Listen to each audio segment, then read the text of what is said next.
रात का समय था। भीमा अकेले जंगल के रास्ते से होता हुआ सुंदर नगर राज्य जा रहा था। तभी उसकी नजर नीम के एक प्राचीन पेड़ पर पड़ी, जिसकी शाखाएं जमीन पर लटक रही थी। भीमा अपने आप से बोला, चलते चलते मेरे तो पैर जवाब दे गए। क्यों ना इस घने नीम के वृक्ष के नीचे थोड़ा आराम कर लिया जाए।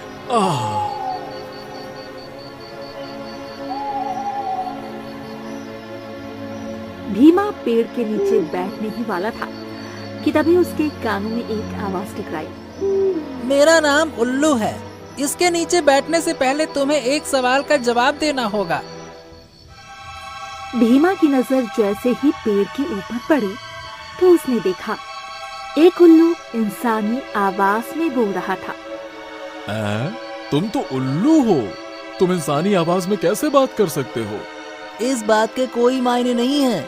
मेरा एक सवाल है, अगर तुम उसका जवाब दे दोगे, उसके बदले में तुम्हें सोने चांदी के खजाने का पता बता दूंगा, और अगर नहीं दोगे तो तुम्हें पत्थर बना दूंगा। भीमा उल्लू की बात सुनकर डर गया। जैसे ही वो भागने को हुआ, वो अपनी जगह से हिल भी नहीं सका। अब तुम यहाँ से मेरे सवाल का जवाब दिए बगैर नहीं जा सकते। भीमा अपने माथे का पसीना पोंछते हुए बोला, ठीक है, पूछो। तो फिर सुनो, सवाल ये है कि एक तरफ तुम्हें एक हीरे से भरा हुआ जंगल दिया जाए, वहीं दूसरी तरफ तुम्हें एक दूसरा जंगल दिया जाए जो अंधेरे से भरा है। तुम बताओ, कौन सा जंगल लेना पसंद करोगे? मुझे नहीं पता था कि तुम इतना आसान सा सवाल करोगे। अरे जाहिर सी बात है कि मैं हीरों से भरा हुआ जंगल लेना पसंद करूंगा, और क्या। भीमा की बात सुनकर अचानक उल्लू की आंखों से लाल रंग की किरणें निकली और भीमा पत्थर का बन गया।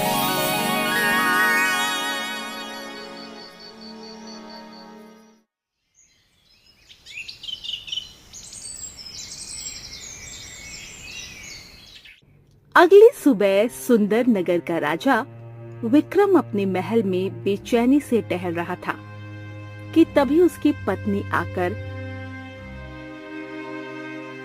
उससे बोली, क्या हुआ जी, आपके चेहरे पे ये चिंता की लकीरें क्यों दिखाई दे रही है? अब तुम्हें क्या बताऊं रूपवती, कल दूसरे राज्य से मेरा एक गुप्तचर कोई संदेश लेकर मेरे पास आने वाला था। वो अभी तक मेरे पास नहीं पहुंचा। तभी राजा विक्रम का मंत्री दौड़ते हुए राजा विक्रम के पास आकर बोला, महाराज, महाराज, जिस बात का डर था वही हुआ। पहेलियां मत बुझाओ मंत्री, सीधे सीधे बताओ कि आखिरकार क्या हुआ है। महाराज, हमारे गुप्तचर भीमा को कल रात हमारे राज्य के कुछ नागरिकों ने उसी रास्ते से महल की ओर आते हुए देखा था, जिस रास्ते में वही नीम का घना पेड़ पड़ता है। ये सुनकर राजा विक्रम के चेहरे पर चिंता की लकीर और दिखाई देने लगी। जाओ, सारे राज्य में ऐलान कर दो कि सभी राज्यवासी मेरे महल के सामने एकत्रित हो जाएं। मैं एक जरूरी ऐलान करना चाहता हूं।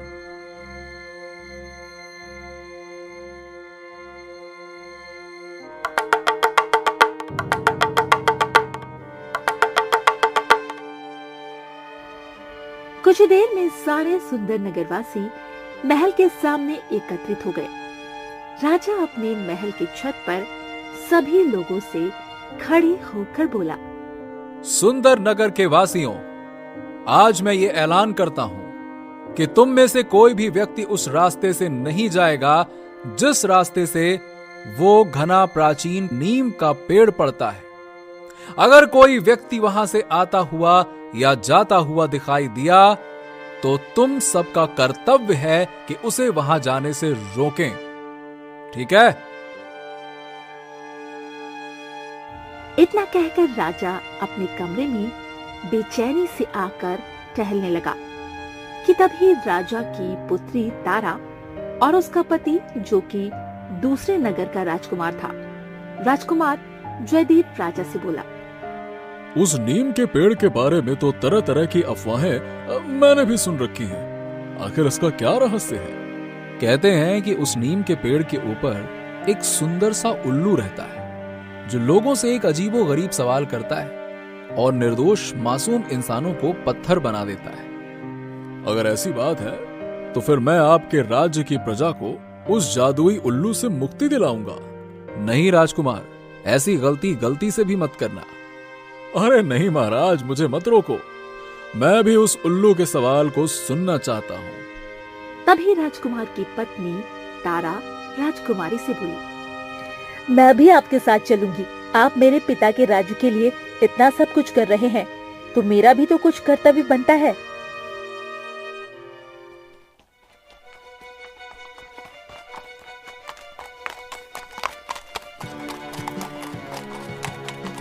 राजकुमार जयदेव अपनी पत्नी तारा को लेकर दोपहर के समय उसी प्राचीन नीम के पेड़ के पास पहुंच गया। राजकुमार ने देखा उस पेड़ के पास एक बहुत ही सुंदर सा तालाब था। तभी उस तालाब के ऊपर राजकुमार को पत्थर की मूर्तियां तैरती हुई दिखाई दी।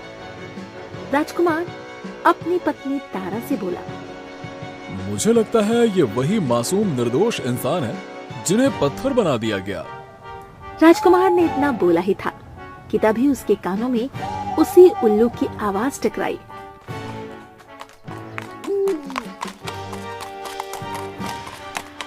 क्या बात है, अब तक तो राजा विक्रम की प्रजा और कुछ मूर्ख इंसान ही यहाँ पर आते थे।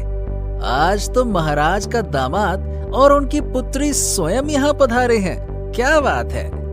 मैंने सुना है कि तुम यात्रियों से एक अजीबो गरीब सवाल करते हो और पत्थर बना देते हो उन्हें। हाँ, क्योंकि वो मेरे सवाल का जवाब नहीं दे पाते। अच्छा, पूछो, क्या सवाल पूछना चाहते हो? बड़े निडर हो राजकुमार, लगता है तुम्हें अपने ऊपर काफी भरोसा है। जादुई उल्लू ने राजकुमार और तारा से वही सवाल किया जो उसने भीमा से किया था। सवाल ये है कि एक तरफ तुम्हें एक हीरे से भरा हुआ जंगल दिया जाए, वहीं दूसरी तरफ तुम्हें एक दूसरा जंगल दिया जाए जो अंधेरे से भरा है। तुम बताओ कौन सा जंगल लेना पसंद करोगे?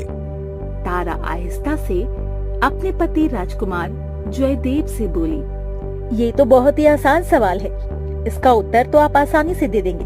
जाहिर सी बात है, कोई भी इंसान अंधेरे का जंगल क्यों चुनेगा, वो तो हीरो का ही जंगल चुनेगा। नहीं तारा, कुछ तो रहस्य है। राजकुमार उस जादुई उल्लू से बोला, मैं अंधेरे से भरा हुआ जंगल चुनूंगा। राजकुमार का सवाल जवाब सुनकर उल्लू बुरी तरह से चौंक पड़ा। तुम पहले इंसान हो जिसने सही उत्तर दिया, लेकिन शायद तुम नहीं जानते, तुम्हें इस उत्तर के बदले में उस अंधेरे से भरे जंगल में जाना होगा और साथ ही साथ तुम्हारी पत्नी को भी। मैं तुम्हारी बात का मतलब नहीं समझा। मैं भी जानना चाहता हूँ कि उस अंधेरे से भरे जंगल में आखिर ऐसा क्या है। अचानक उस नीम के पेड़ पर एक रास्ता बन गया। राजकुमार जयदेव समझ गया कि अंधेरे जंगल में जाने का रास्ता यही है। राजकुमार जयदेव अपनी पत्नी का हाथ पकड़कर सीधे उस रास्ते के अंदर चला गया। कुछ ही पलों में राजकुमार जयदेव और उसकी पत्नी ने स्वयं को एक बड़े ही भयानक जंगल में पाया, जहाँ के वृक्ष किसी राक्षस की भांति मालूम पड़ रहे थे। ये कैसा जंगल है जयदेव? यहाँ तो अंधेरे के अलावा कुछ भी नहीं है। क्या यहाँ पर सूरज नहीं निकलता? तभी राजकुमार जयदेव और तारा के कानों में बहुत से लोगों की चिल्लाने की आवाजें टकराई। तारा, इस जंगल में हमारे अलावा भी और भी इंसान मालूम पड़ते हैं। हमें तुरंत वहां जाकर देखना चाहिए। लगता है उन्हें मदद की आवश्यकता है। राजकुमार जयदेव तारा को लेकर आवाजों की दिशा की ओर चलने लगा।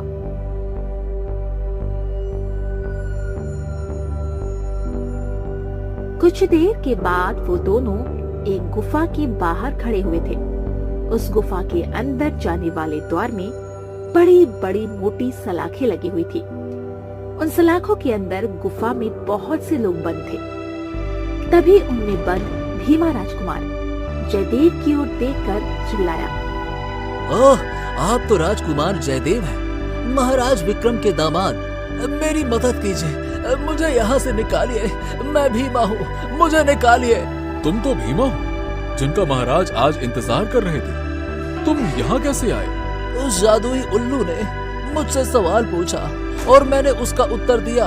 अचानक मैंने स्वयं को इस गुफा के अंदर पाया, जहाँ मेरी ही तरह और भी बहुत से इंसान बंद हैं। राजकुमार जयदेव ने अपनी तलवार से जैसे ही उन सलाखों को तोड़ने की कोशिश की, अचानक ही उनमें से बिजलियां निकलने लगी और राजकुमार जयदेव पीछे की ओर गिर गया।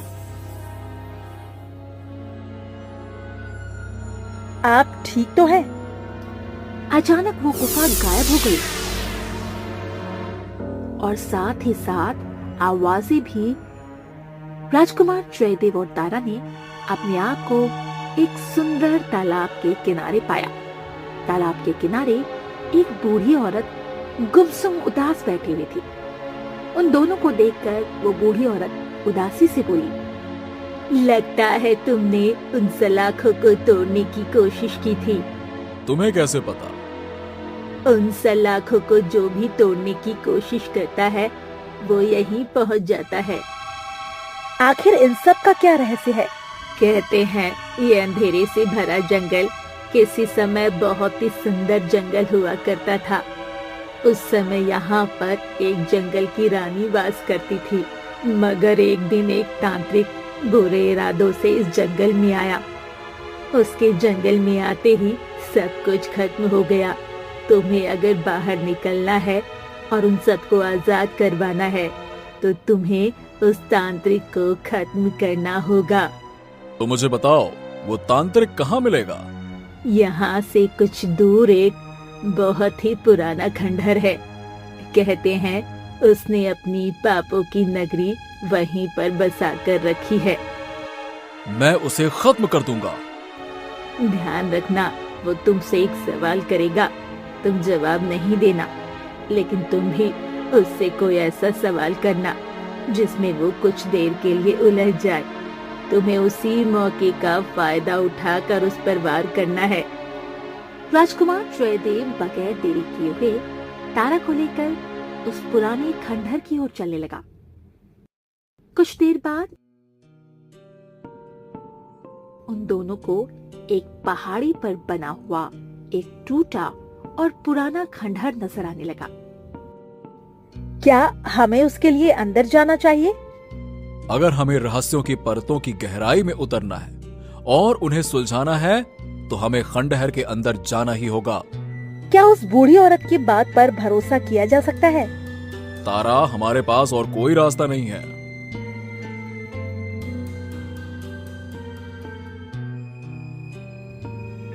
कुछ देर में वो दोनों उस टूटे हुए खंडहर के मुख्य द्वार पर खड़े थे। राजकुमार जयदेव और तारा ने जैसे ही उस द्वार के अंदर प्रवेश किया, अचानक दोनों ने स्वयं को एक काल कोठरी के अंदर खड़ा हुआ पाया। उस काल कोठरी के अंदर एक व्यक्ति काले कपड़े पहने हुए बैठा हुआ था। लगता है तुम वही तांत्रिक हो। तांत्रिक हंसता हुआ बोला, काफी समझदार हो राजकुमार। क्या तुम मुझे जानते हो? तांत्रिक सब जानता है। राजकुमार जयदेव तांत्रिक को ललकारते हुए बोला, मैं तुम्हें इसी समय युद्ध के लिए ललकारता हूँ। लेकिन पहले मेरे एक सवाल का जवाब तो दो। अगर तुमने उस सवाल का उत्तर दे दिया तो गुफा के अंदर सारे बंद इंसानों को मैं छोड़ दूंगा और इस अंधेरे जंगल में सूरज भी निकल आएगा। बोलो, कैसा सवाल? बताओ, इस आकाश में कितने तारे हैं? तांत्रिक का सवाल सुनकर राजकुमार जयदेव बुरी तरह से चौंक पड़ा और तांत्रिक की ओर बहुत गौर से देखने लगा। अचानक तांत्रिक बहुत जोर से हंसता हुआ उठकर खड़ा हो गया। तभी राजकुमार की पत्नी वहाँ से गायब हो गई। मेरी पत्नी कहाँ है? वहीं उसी गुफा के अंदर तुम्हारी पत्नी भी आम कैदियों की तरह ही बंद हो गई। राजकुमार जयदेव, ये तुम्हारा राज्य नहीं है, ये मेरा राज्य है और यहाँ पर मेरा आदेश चलता है। अरे तुम तो सवाल का जवाब दो। तांत्रिक ने इतना कहा ही था कि तभी राजकुमार जयदेव ने स्वयं को खंडहर की छत पर मौजूद पाया, जहाँ तांत्रिक उसे मुस्कुराते हुए देख रहा था। तुम्हें क्या लगता है कि तांत्रिक को हरा पाना इतना आसान होगा? क्या तुमने देखा नहीं, तुम्हारी पत्नी को बैठे बैठे मैंने गायब कर दिया और तुम्हारे पलक झपकने से पहले ही मैं तुम्हें इस खंडहर की छत पर ले आया। जानते हो मैं तुम्हें यहाँ पर क्यों लाया हूँ? तुम्हें यहाँ से धक्का देकर तुम्हारे प्राण लेने के लिए, समझे? तभी राजकुमार जयदेव मुस्कुराते हुए उस तांत्रिक से बोला, तुम दूसरों से सवाल करते हो ना, क्या मेरे एक सवाल का उत्तर दे सकते हो? बोलो। राजकुमार जयदेव की बात सुनकर तांत्रिक बुरी तरह से चौंक पड़ा। मेरे सिर्फ इतना ही कहने से तुम चौंक पड़े? तुम तो बड़े तांत्रिक हो ना, तो बताओ क्या तुम मेरे सवाल का उत्तर दे सकते हो? अगर नहीं दे सकते तो फिर इस जंगल को छोड़कर हमेशा के लिए चले जाओ। बोलो।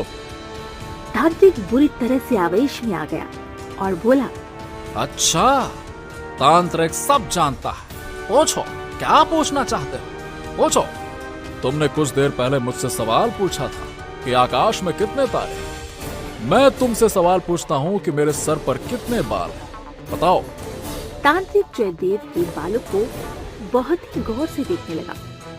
उसके देखने के अंदाज से ऐसा लग रहा था मानो कि वो जयदेव के बालों को गिनने का प्रयास कर रहा हो और बहुत ही जल्द उसमें सफल भी होने वाला हो। अचानक राजकुमार जयदेव ने अपनी तलवार निकालकर उस तांत्रिक के ऊपर वार कर दिया। वार करते ही वो तांत्रिक एक काले रंग की चील में परिवर्तित होकर मृत होकर गिर पड़ा। तभी राजकुमार जयदेव ने देखा उस खंडहर के ऊपर आकाश में सूरज उगाया और वो अंधेरे से भरा जंगल देखते ही देखते एक बहुत ही सुंदर जंगल में परिवर्तित हो गया।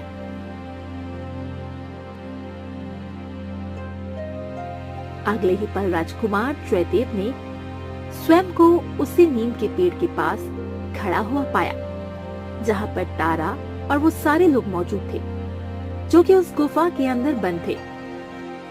कुछ ही देर में वो उल्लू उड़ते हुए राजकुमार के पास आकर खड़ा हो गया और वो एक सुंदर स्त्री में परिवर्तित हो गया।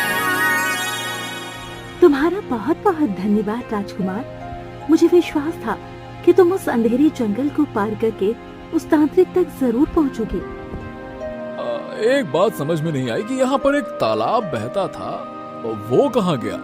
और वहीं दूसरी बात, तुम तो इंसानों को पत्थर बना देती थी, फिर वो सब उस अंधेरे जंगल में बंदी कैसे बन जाते थे? यहाँ के लिए वो लोग पत्थर के बन जाते थे, लेकिन उनकी आत्मा उस अंधेरे जंगल की गुफा में कैद कर दी जाती थी। तुम्हें जो उस सुंदर तालाब के पास बूढ़ी औरत मिली थी, वो औरत मेरी माँ थी। राजकुमार जयदेव उसकी बात सुनकर पूरी तरह से चौंक पड़ा। बरसों पहले उस तांत्रिक ने मुझे अपने सवालों में उलझाकर मुझे उल्लू बना दिया और मेरे जंगल पर कब्जा कर लिया। तब से मैं हर यात्री से यही पूछती थी। मैं जानती थी मेरे प्रश्न का विपरीत उत्तर वही दे सकता है जिसके दिल में इंसानियत होगी, और वो तुम थे। इतना बोल के वो सुंदर स्त्री गायब हो गई और सुंदर नगर में सब सही हो गया।